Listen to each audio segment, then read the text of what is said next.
Good morning class 12th A. Today is our English language period. In our English language period, our topic sentence is reading. In sentence there are so many types of sentences as आपका according to parts of speech, noun, pronoun, verb, adverb. So now I am going to tell you something about your gerund and your adverb. तो बच्चों आपको पता है कि adverb में सबको पता है कि एडवर्ब हमारा मोस्टली एलवाई लगाकर बनता है जो हमारी एडजेक्टिव और वर्ब को मॉडिफाई करता है। ठीक, जैसे केयरफुल, केयर है केयरफुली हो गया, केयरलेस है केयरलेसली हो गया, है ना, पंचुअल है पंचुअली हो गया, मोस्टली एलवाई लग के ही बनता है। तो जो ये हमारा है एडवर्ब वह शब्द है जो नाउन या प्रोनाउन और इंटरजेक्शन को छोड़कर अन्य सभी पार्ट्स ऑफ स्पीच यानी verb, adjective, adverb, preposition, conjunction इन सब की विशेषता को मॉडिफाई करता है। केवल किसको? नाउन, प्रोनाउन और इंटरजेक्शन को छोड़कर। ठीक, तो अब जैसे Ramesh speaks, he does work carefully, जैसे है ही वर्क्स केयरफुली। अब इसमें केयरफुली क्या है मेरा? एडवर्ब। ठीक है, ही वर्क्स केयरलेसली, केयरलेसली क्या है? एडवर्ब। तो एलवाई लगने से हमारा एडवर्ब बनता है। Ramesh speaks swiftly, Mohan is a very good boy, ना केवल एलवाई वाले, इसके अंदर वेरी है, एग्जैक्टली है, मोस्टली ये सब शब्द आते हैं। जैसे the horse run very fast, तो इसमें फास्टली नहीं आएगा, वेरी फास्ट आएगा। ठीक है, इसी तरीके से जो है क्या कहते हैं, प्रीपोजिशन, ओवर, कंजंक्शन, बिफोर को भी मॉडिफाई करते हैं। कभी कभी एडवर्ब संपूर्ण वाक्य को भी मॉडिफाई करता है। ऐसी स्थिति में वह वाक्य के अंत में आता है, जैसे possibly it will rain, possibly, कभी कभी आपने देखा होगा अनफॉर्चुनेटली, फॉर्चुनेटली, पॉसिबिलिटी, इस टाइप से आपका आगे लग जाता है। तो ये भी हमारे एडवर्ब पूरे सेंटेंस को मॉडिफाई करता है। Fortunately I was saved by someone, है ना, फॉर्चुनेटली आई अवॉइड, है ना, इस तरीके से आपका आ जाता है। ठीक, आगे देखिए, तो possibly it will rain, unfortunately he will not attend the party, है ना। फिर उसके बाद काइंड्स ऑफ एडवर्ब आते हैं। तो ये जैसे आपको एडवर्ब का मैंने एग्जांपल दिया, इसके बाद आइए काइंड्स ऑफ एडवर्ब। ठीक, आइए काइंड्स ऑफ एडवर्ब।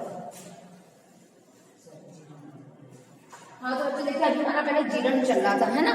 जैसे हमारा जीरण चल रहा था, जीरण में पहले थोड़ा सा देख लीजिए। जीरण आपका जीरण वर्ब की फर्स्ट फॉर्म में आईएनजी लगाने से बनता है, लेकिन इसका हिंदी अर्थ जो है वो ना निकलता है। जैसे हमने आपको बताया जैसे आपको बताया आई लाइक डांसिंग, अर्थ क्या है? मुझे नाचना पसंद है। ठीक, उसके बाद smoking is injurious to health, smoking is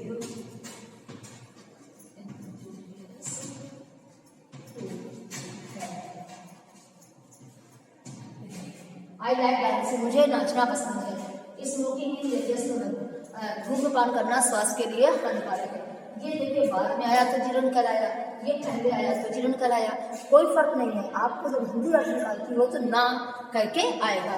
जैसे धूम्रपान करना स्वास्थ्य के लिए हानिकारक है, आज मुझे नाचना पसंद है, इस टाइप से ये आपका हो जाएगा। ठीक, अब आप आगे बढ़िए। देखिए जीरण, I smoking is a bad habit, है ना, आई लाइक वॉकिंग डांसिंग, जैसे मैंने एग्जांपल आपको दिया। अब है देखिए avoid, hinder, prevent, persist, succeed, found, despair, think, prohibit आदि वर्ब के पश्चात जीरण का प्रयोग होता है, इन्फिनिटिव का नहीं। ठीक है, इन सब के बाद जीरण का प्रयोग होता है, वर्ब के फर्स्ट फॉर्म में आईएनजी का प्रयोग होगा, इन्फिनिटिव का नहीं। जैसे अब आप देखिए इसमें एग्जांपल है now stop to write, stop to write नहीं रहेगा, नाउ स्टॉप राइटिंग हो जाएगा। इसी तरीके से है my brother prevented me to play card, my brother prevented me to play card नहीं, फ्रॉम प्लेइंग कार्ड। इसी तरीके से avoid to drink too much water with meals, avoid drinking too much water with meals. ठीक है, फिर उसके बाद है now stop to write, to हट जाएगा, नाउ स्टॉप राइटिंग हो जाएगा। फिर I do not like my friend talking so much, I don't like my friends talking to so much, my friends talking, तो यहाँ पर पास्ट ऑफ हो जाएगा। It is no use you saying so, it is no use your saying so, you saying नहीं your saying so. ठीक है, preposition of, for, with, before, after के बाद जीरण का प्रयोग होता है। मतलब कभी भी जब हम वर्ब फर्स्ट फॉर्म में आईएनजी लगाते हैं तो फ्रॉम है, फॉर है, ये का प्रयोग होता है। जैसे he is fund of smoking, है ना, सरला इंसिस्टेड ऑन गोइंग। ठीक, फिर देखिए यह है पार्टिसिपल और जिरंड के बीच क्या अंतर है। मैंने बहुत बार आप लोगों को क्लास के अंदर बताया है। पार्टिसिपल और जिरंड में अंतर सुनिए। वर्ब के अंत में आईएनजी जोड़कर पार्टिसिपल भी बनता है और जिरंड भी बनता है। अंतर यह है कि पार्टिसिपल एक एडजेक्टिव तथा एडवर्ब है। पार्टिसिपल एक एडजेक्टिव और वर्ब है तथा किसी नाउन या प्रोनाउन को क्वालिफाई करता है, जबकि जिरंड नाउन तथा वर्ब है, नाउन और वर्ब है और वो एडजेक्टिव और वर्ब है। पार्टिसिपल एडजेक्टिव और वर्ब है और जो प्रोनाउन को क्वालिफाई करता है, और जिरंड नाउन का वर्ब है, वह किसी वर्ब का सब्जेक्ट या ऑब्जेक्ट हो सकता है। ठीक है, ठीक है। ये देखिए जबकि ये किसी जिरंड जो तथा जबकि जिरंड नाउन तथा वर्ब दोनों हैं, वह किसी वर्ब का सब्जेक्ट या ऑब्जेक्ट आदि हो सकता है। ठीक है, अब ये जिरंड की एक्सरसाइज आप लोग करिएगा। Rekha to on riding because she wanted to loss weight. Exercise number 13 है आज के होमवर्क में। अब आ जाइए रूल्स ऑफ एडवर्ब जो आपको बता रहे थे, उनमें आ जाइए काइंड्स ऑफ एडवर्ब। ठीक है, आ जाइए kinds of adverb.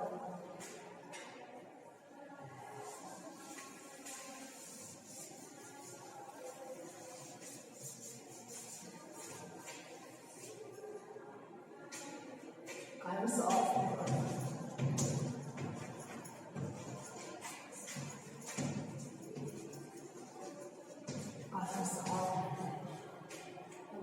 Simple adverb,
देखिए बच्चों, काइंड्स ऑफ एडवर्ब में ये हैं आपके काइंड्स ऑफ एडवर्ब में सिंपल एडवर्ब, इंटरोगेटिव एडवर्ब और नंबर 3 है रिलेटिव एडवर्ब। इनके अंतर्गत adverb of time, adverb of place, adverb of number, adverb of manner, adverb of degree, adverb of reason, adverb of affirmation, adverb of negation and relative adverb ये आते हैं। इनसे आपको कोई ज्यादा फर्क नहीं पड़ता।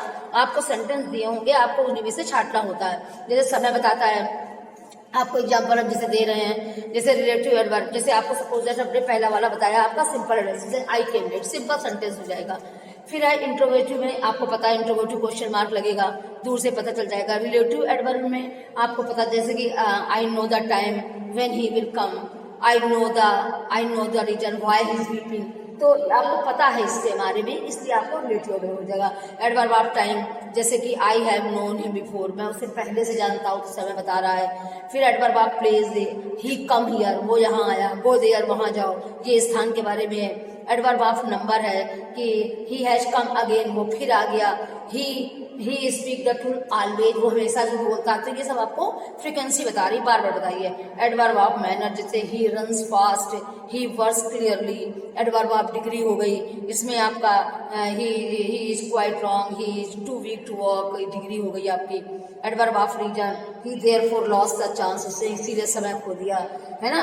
फिर इसी तरीके से आपका अफर्मेशन का है, यस दिया हो तो अफर्मेटिव का है, नो दिया हो तो नेगेटिव का है ये। अब इसके बाद एडवर्ब ऑफ डिग्री आती है बच्चों, degree of comparison of adverb, सबको डिग्री पता है, सुपरलेटिव, पॉजिटिव और कंपैरेटिव, है ना। तो अब आप इसके बाद देखिए जरा डिग्री ऑफ कंपैरिजन, इसमें आपका क्या होता है, डिग्री ऑफ कंपैरिजन।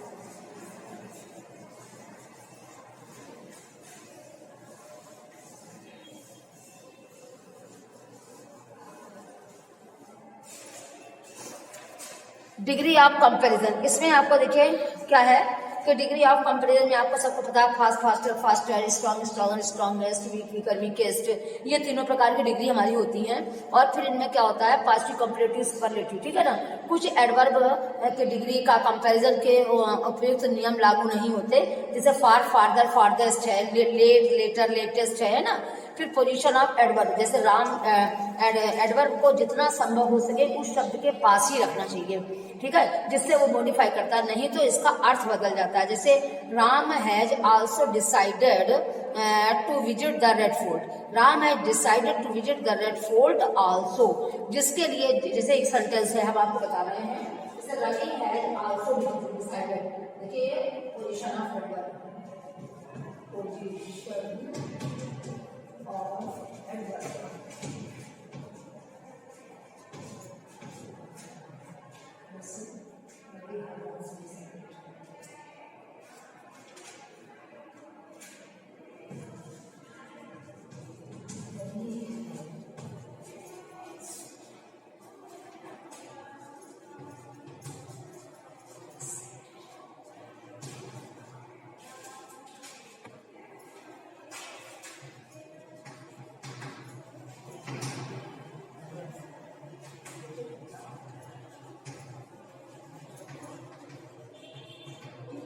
क्या होगा,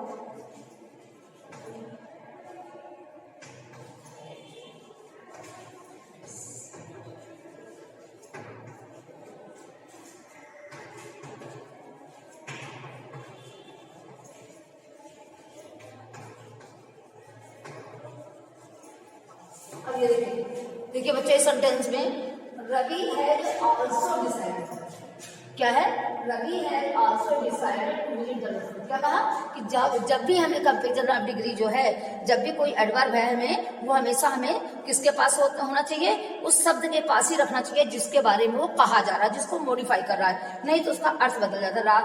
Ravi has also decided to visit the Red Fort, ये आल्सो मेरा कुछ पे कहाँ पे आएगा, रेड फोर्ट के बगल में आएगा। Ravi has decided to visit the Red Fort also, ऐसे करके होगा, ठीक है। फिर देखिए जब कोई एडवर्ब किसी इंट्रांसिटिव वर्ब को मॉडिफाई करता है तो ठीक उसके पश्चात रखा जाता है। जैसे all the clerk in the office work well, he lives peacefully, he died happily, ठीक। Always, reverse, seldom, sometimes, often, never, frequently आदि एडवर्ब का टाइम, एडवर्ब ऑफ टाइम उन वर्ब से पहले प्रयुक्त होते हैं जिनको वो मॉडिफाई करते हैं, ठीक। अब बच्चों ये देखिए ये आपका एडवर्ब है, I am always happy, he is never late, और ये आपको बॉयज, ये आप इसको अच्छे से रीड करिएगा। रीड करने के बाद आज के होमवर्क में हम आपको ये एक्सरसाइज दे रहे हैं। एक्सरसाइज नंबर 14 और 15 दोनों हैं, लेकिन आप लोग एक्सरसाइज नंबर 14 करेंगे। 14 का मतलब क्या है कि जो इस चैप्टर में एडवर्ब ऑफ की जो एक्सरसाइज पढ़ रही है, एक्सरसाइज नंबर 14, ये आप लोग करेंगे। ठीक है, मतलब 14 का मतलब ये है कि एडवर्ब के अंतर्गत आपकी जीरंड के अंतर्गत जो एक्सरसाइज पहली पढ़ रही है वो करनी है, और जो आपकी एडवर्ब इसकी एक्सरसाइज पढ़ रही है एडवर्ब वाले में जो पहली, वो आपको करोगे। Okay class, thank you. और नेक्स्ट टर्न में कल हम आपको लिटरेचर पढ़ाएंगे।